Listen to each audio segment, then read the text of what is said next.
बिस्मिल्लाहिर्रहमानिर्रहीम। अस्सलाम वालेकुम।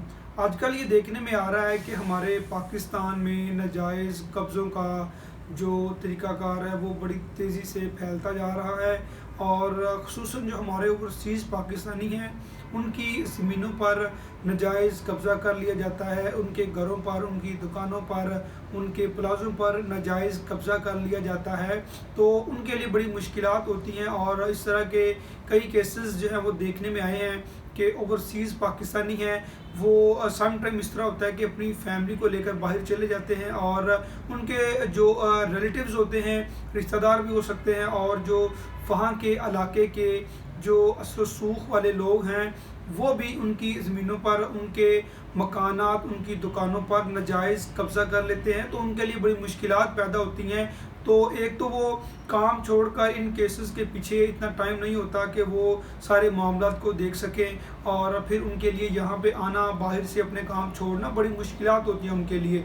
तो उनके लिए अगर उनके साथ इस तरह का कोई मामला पेश आ जाए, अगर आप ओवरसीज़ हैं और आपके साथ कोई इस तरह का मामला पेश आ जाए कि आपकी प्रॉपर्टी पर, आपके घर पर, आपकी मकान पर और दुकान पर, या आपके किसी प्लाजे पर या किसी भी जगह आपका नाजायज़ कब्ज़ा हो गया है, तो आप ओवरसीज़ कोर्ट में आप केस दायर करके आप रिलीफ ले सकते हैं। उसका तरीकाकार मैं आपके साथ डिस्कस करता हूँ।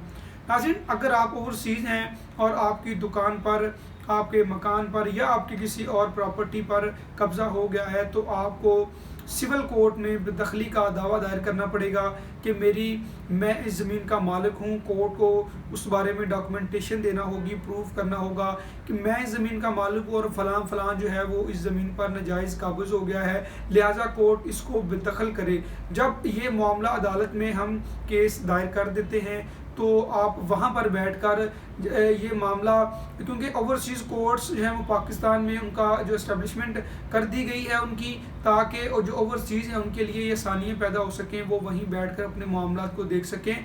जब उनकी एविडेंस होती है वो भी ऑनलाइन ही हो जाती है, ई कोर्ट के थ्रू उनकी एविडेंस भी हो जाती है, और अदालत में उनको अगली पार्टी को नोटिस करते हैं। नोटिस करने के बाद आपकी ऑनलाइन एविडेंस होती है, फिर अदालत तलबी के बाद उन मामलात को डिसाइड करती है। और ये उनके लिए एक बड़ा कठिन मरहला होता है कि आप वहाँ बैठकर किस तरह केस को टैकल करें, और क्या आपको एक जो ईमानदार वकील की ज़रूरत होती है जो आपके केस को टैकल कर रहा होता है। और अक्सर यही देखने में आया कि बहुत ज़्यादा टाइम लग जाता है, उनको उनकी प्रॉपर्टी तो मिल जाती है लेकिन टाइम बहुत ज़्यादा लग जाता है।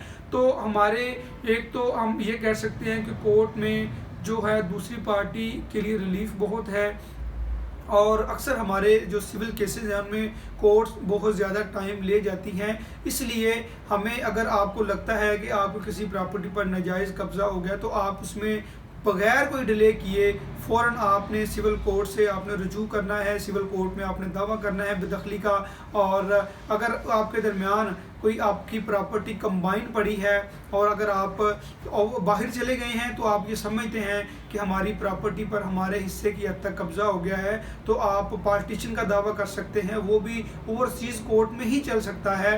और ये हमारी पाकिस्तानी अदालतों ने एक बहुत अच्छा स्टेप लिया है कि ओवरसीज़ पाकिस्तानियों के लिए ओवरसीज़ कोर्ट्स बना दी गई हैं, और वहीं पे उनके सारे मामला देखे जाते हैं और उनको रैपिडली रिलीफ फ्राहम करने की जो जितनी भी कोशिशें हैं वो अदालत बुरे कार लाती है, ताकि उनको जो है वो रैपिड रिलीफ दिया जा सके। और इसके अलावा जो भी आप मामला कोई, अगर आपकी प्रॉपर्टी पर कब्ज़ा हो गया हो, या आप किसी भी लिहाज से आप ये समझते हैं कि मेरी ये प्रॉपर्टी पर नाजायज़ कब्ज़ा हुआ है, या ये आप समझते हैं कि इसकी पार्टीशन होनी चाहिए, आप मुझसे मुजावरत कर सकते हैं। आज तक के लिए इतना ही। अपना बहुत ख्याल रखिएगा। अल्लाह हाफ़िज़।